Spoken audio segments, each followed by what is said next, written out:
राह चलेला टोकेला सोनार सैया जी,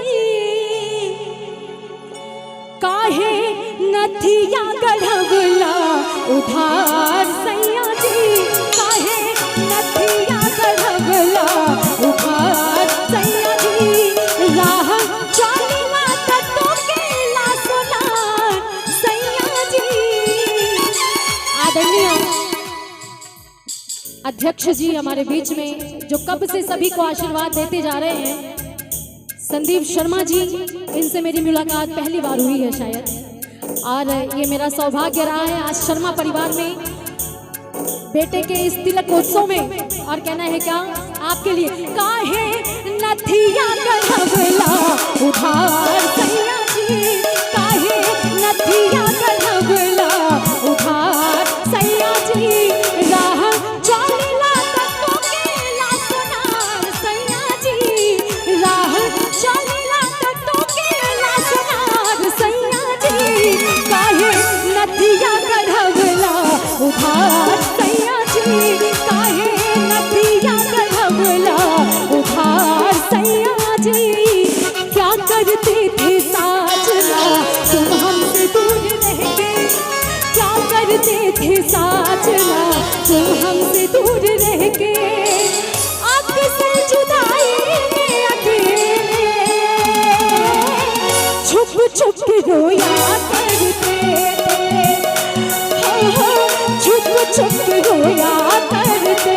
किसैया लइका ने सूत जाला कोरा में, ए सैया जी, किसैया लइका ने सूत जाला कोरा में, जिया के अजोरा में ना, ओ सैया लइका ने सूत जाला कोरा में, जिया के अजोरा में ना, काहे नथिया गढ़वला उधार सैया जी, काहे नथिया गढ़वला उधार सैया जी।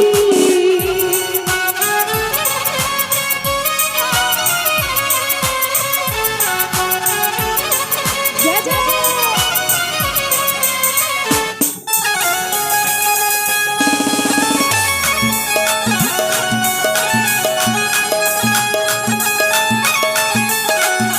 छोड़ के ना जाओ पिया,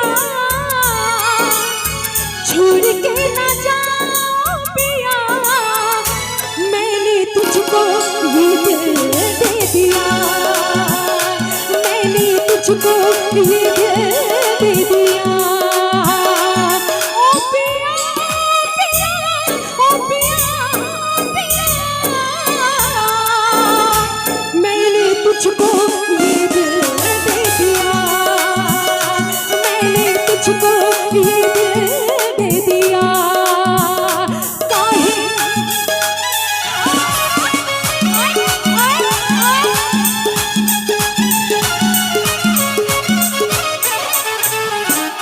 और देखी वो पत्नी का कहे अपने पति के, चले चाहे रहिया धाके, चले चाहे गोली,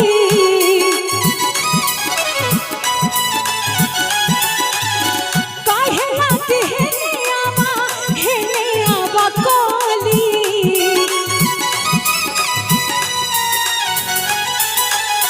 ए सैया जी, चले चाहे रहिया धाके, चले चाहे गोली, काहे लाते है आवा कोली। जदि करत होई हमरा से प्यार सैया जी, जदि करत होई हमरा से प्यार सैया जी,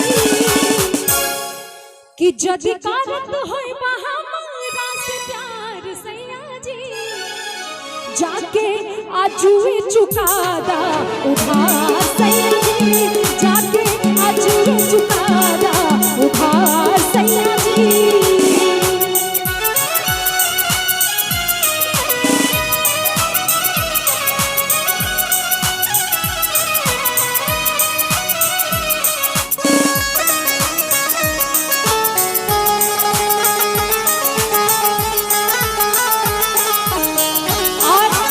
सखी अंत में कहले का सज जब सवरे हम पहिला गहनावा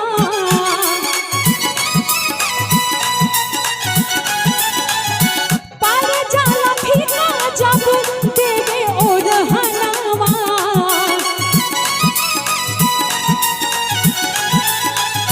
सज जब सवरे हम पहिला गहनावा पार जाला फीका जब देवे और हनावा और गैल मुश्किल भाई बाबा जार राजा जी गैल मुश्किल भाई बाबा जार राजा जी काहे नथिया गढ़बला उधार सैया जी काहे नथिया गढ़बला उधार सैया जी काहे नथिया गढ़बला। हाँ जी आप भी बता दीजिए।